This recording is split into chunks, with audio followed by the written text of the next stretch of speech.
On 4th May, Assam will know who holds the power for next 5 years. কিন্তু ইলেকশ্যনৰ result দিয়াৰ আগতে জানো আহক নিৰ্মলজে কি কয়। আমাৰ ওচৰত দুজন প্ৰাৰ্থী আছে, এজন হৈছে ডক্টৰ হিমন্ত বিশ্ব শৰ্মা আৰু আনজন হৈছে গৌৰৱ গগৈ। আমি তেওঁলোকৰ চাৰ্টত কি নাম্বাৰ আছে আৰু এইটোৱে কি কয় সেই বিষয়ে কথা পতাৰ আগতে জানো আহক এই বছৰটোৰ বিষয়ে। এই বছৰটো হৈছে 2026 আৰু এইটো যোগ কৰিলে আমি পাম 1 মানে এই বছৰটোৱে সূৰ্যক ৰিপ্ৰেজেণ্ট কৰে। প্ৰথমতে এটা এক্সাম্পল চাওঁ আহক। গ'ল্ড অৰ্থাৎ সোণৰ নাম্বাৰ হৈছে 1 আৰু 2026 আৰম্ভ হোৱাৰ লগে লগে সোণৰ দামে কিদৰে গৈ আকাশ চুলেগৈ আমি সকলোৱে দেখিলোঁ। যদিহে আপোনাৰ চাৰ্টত মূল্যাংক ভাগ্যাংক এনেকুৱা ইম্পৰ্টেণ্ট নাম্বাৰবিলাক 1 আছে তেতিয়াহ'লে this year no' one can stop you. এতিয়া প্ৰথমতে চাওঁ আহক ডক্টৰ হিমন্ত বিশ্ব শৰ্মাৰ চাৰ্টখন। তেওঁ জন্ম হৈছিলে 1 ফেব্ৰুৱাৰী 1969 আৰু তেখেতৰ নামটোৰ যিটো নাম্বাৰ ওলায় সেইটোও হৈছে 1।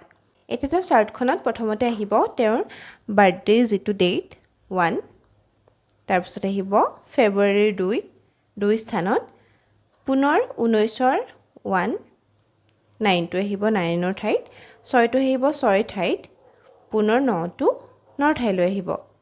এতিয়া তেখেতৰ যিটো মূলাংক সেইটো হৈছে 1ৰ ঠাইত আহিব।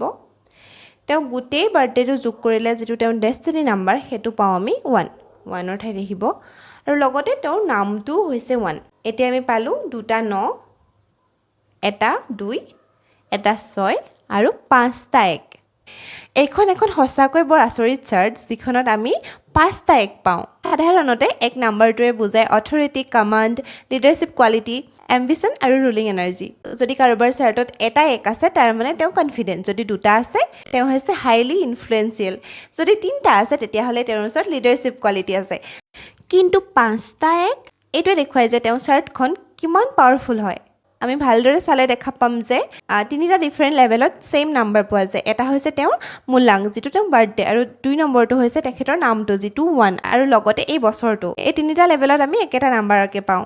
এইটো নিউমৰলজিত কোৱা হয় ৰেয়াৰ পাৱাৰ এলাইনমেণ্ট। যেতিয়া ব্যক্তিজনৰ পাৰ্চনেল যিটো এনাৰ্জি হয় সেইটো বছৰটোৰ এনাৰ্জিৰ লগত এলাইন হৈ ছেইম ডাইৰেকশ্যনত মুভ কৰে, কিন্তু এনেকুৱা খুব কম হোৱা দেখিবলৈ পোৱা যায়। যেতিয়াই যিকোনো এজন ব্যক্তিৰ চাৰ্টত একেটা নাম্বাৰে ৰিপিট হৈ থাকে তেতিয়া সেই নাম্বাৰটোৰ পাৱাৰ এম্প্লিফাই হৈ বহুত গুণে বাঢ়ি যায়। তেতিয়াই সেই ব্যক্তিজনৰ ওচৰলৈ খুব ইজিলি আহে great success, leadership, authority, dominance and long term power.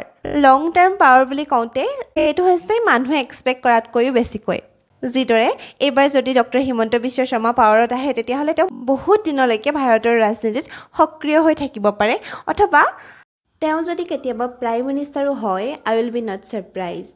এতিয়া চাওঁ আহক গৌৰৱ গগৈ চাৰ্টখন। তেখেতৰ জন্ম হৈছিলে 4 ছেপ্টেম্বৰ 1982 আৰু গৌৰৱ গগৈ নামটোৰ নাম্বাৰ হৈছে 40। যদি 4 আৰু 0ক আমি যোগ কৰোঁ তেতিয়াহ'লে ইয়াতো আমি 4 পাম। প্ৰথমতে আহিব 4 যিটো তেওঁৰ বাৰ্থডে হয়, ইয়াৰ পাছতে আহিব 9 ছেপ্টেম্বৰৰ 9, ইয়াৰ পাছতে আহিব 1982টো, তাৰ বাবে 1 আহিব 1ৰ স্থানত, 9 আৰু এটা 9 আহিব, 8 আহিব 8ৰ স্থানত আৰু লাষ্টৰ 2টো আহিব সেই 2 স্থানত।